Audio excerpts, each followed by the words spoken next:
পৃথিবীর সবচেয়ে বড় সাবমেরিন হলো দিমিত্রি দনস্কয় সাবমেরিন। 1976 সালে নির্মাণ করা হয় এই রাশিয়ান সাবমেরিনটি, অর্থাৎ এটি সোভিয়েত ইউনিয়নের সময় বানানো হয়। এরপর এটি সোভিয়েত ইউনিয়নের প্রথম সার্ভিসে আসে 1978 সালে। জানা গেছে 576 ফুট লম্বা আকৃতির দিমিত্রি দনস্কয় এর মোট ওজন হচ্ছে প্রায় 28,000 টন। যদি সাবমেরিনটিকে পানি ভর্তি অবস্থায় ওয়েট স্কেলে তোলা হয় তাহলে এর ওজন দাঁড়াবে 42,000 টন। 20 জুলাই 2022 অনুযায়ী দিমিত্রি দনস্কয়কে রাশিয়ান নেভি থেকে অবসরে পাঠানো হয়েছে। এই সাবমেরিনটিকে বিশ্বের বড় বড় শক্তিশালী দেশগুলো অনেক ভয় পায়। এর কারণ হচ্ছে সাবমেরিনটির বিশেষত্ব, সেই সাথে এর বিশালত্ব তো রয়েছে। এই সাবমেরিন এতটাই ব্যয়বহুল যে আমেরিকার মতো দেশও এখনো পর্যন্ত এরকম একটি সাবমেরিন বানাতে সাহস দেখায়নি। দানবাকৃতির এই সাবমেরিনকে চালাতে প্রায় 160 জন কর্মী কাজ করেন।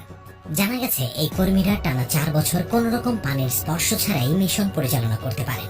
রাশিয়ার দাবি অনুযায়ী দিমিত্রি দনস্কয় সাবমেরিন দিয়ে আমেরিকার মতো শক্তিশালী দেশকেও প্রায় 25 বার উড়িয়ে দেওয়া যাবে, কেননা এই সাবমেরিনের ভেতরে রয়েছে এমন সব অস্ত্র যা দিয়ে যে কোনো শক্তিশালী দেশকে নিমেষেই ধূলিসাৎ করে দেওয়া যায়। আচ্ছা, এই সাবমেরিনের ক্ষমতা কতটুকু ভাবা যায়? চলুন দেখে নেওয়া যাক এই সাবমেরিনের মূল রহস্য কি। এই সাবমেরিনটি বহন করতে পারে অ্যান্টি এয়ার মিসাইল সহ পৃথিবীর ভয়ঙ্কর ভয়ঙ্কর সব পারমাণবিক অস্ত্র। তবে এই সাবমেরিনকে খুব একটা দেখা যায় না। এটি সম্পূর্ণ লোকচক্ষুর আড়ালে থেকেই কাজ করে থাকে। বলা হয় যে এটি আমেরিকার যতগুলো সমুদ্র রয়েছে সেসব সমুদ্রগুলোতে ঘুরঘুর করত, আর সেজন্যই আমেরিকা এই সাবমেরিনকে ভয়ে সবসময় আতঙ্কে থাকত। এই সাবমেরিন সম্পর্কে অতিরিক্ত কোনো তথ্য কেউ কোথাও পাবে না।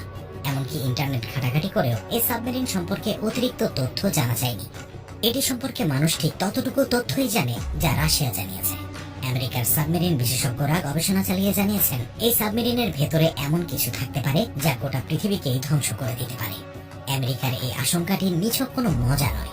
রাশিয়ার তথ্য মতে এই সাবমেরিনে থাকা অস্ত্র দিয়ে যদি পৃথিবীর চতুর্থ বৃহত্তম দেশ আমেরিকাকে 25 বার উড়িয়ে দেওয়া যায় তাহলে এটা কতটা ভয়ঙ্কর হতে পারে তা সহজেই অনুমান করা যায়। বলাই বাহুল্য যে গোটা পৃথিবীর একাংশকে উড়িয়ে দেওয়ার জন্য এরকম একটা সাবমেরিনই যথেষ্ট। দিমিত্রি দনস্কয়কে চলতে লাগে না কোনো বাড়তি জ্বালানি, কেননা এটি নিউক্লিয়ার রিঅ্যাক্টর দ্বারা পরিচালিত হয়। জানা গেছে এই সাবমেরিন ঘন্টায় প্রায় 56 কিলোমিটার বেগে সমুদ্র তলে ছুটতে পারে। এর ভেতরে রয়েছে 36টি ভয়ঙ্কর টর্পেডো। আমেরিকার একটি ডেস্ট্রয়ারকে নিমিষেই উড়িয়ে দিতে পারে এই টর্পেডোগুলোর একটি। এই সাবমেরিনের জন্য আমেরিকা এখনো ভয়ে ভয়েই থাকে। তাদের রাষ্ট্রের অনেক স্যাটেলাইট ব্যবহার করেও এই সাবমেরিনকে খুঁজে বের করতে পারেনি এখনো পর্যন্ত। রহস্য উন্মোচন করা তো অনেক পরের কথা। সমুদ্র পৃষ্ঠের 1 কিলোমিটার নিচ দিয়ে চলাচল করতে পারা দিমিত্রি দনস্কয় প্রায় টানা 4 মাস পানির নিচে থাকতে পারে। এছাড়াও সমুদ্রতলের প্রচন্ড পানির চাপ সহ্য করার ক্ষমতাও এই সাবমেরিনের রয়েছে। এত সব বিশেষত্বের কারণেই মূলত এই সাবমেরিনটি এখনো পর্যন্ত অবসরে যাওয়ার পরেও আমেরিকার ভয়ের কারণ।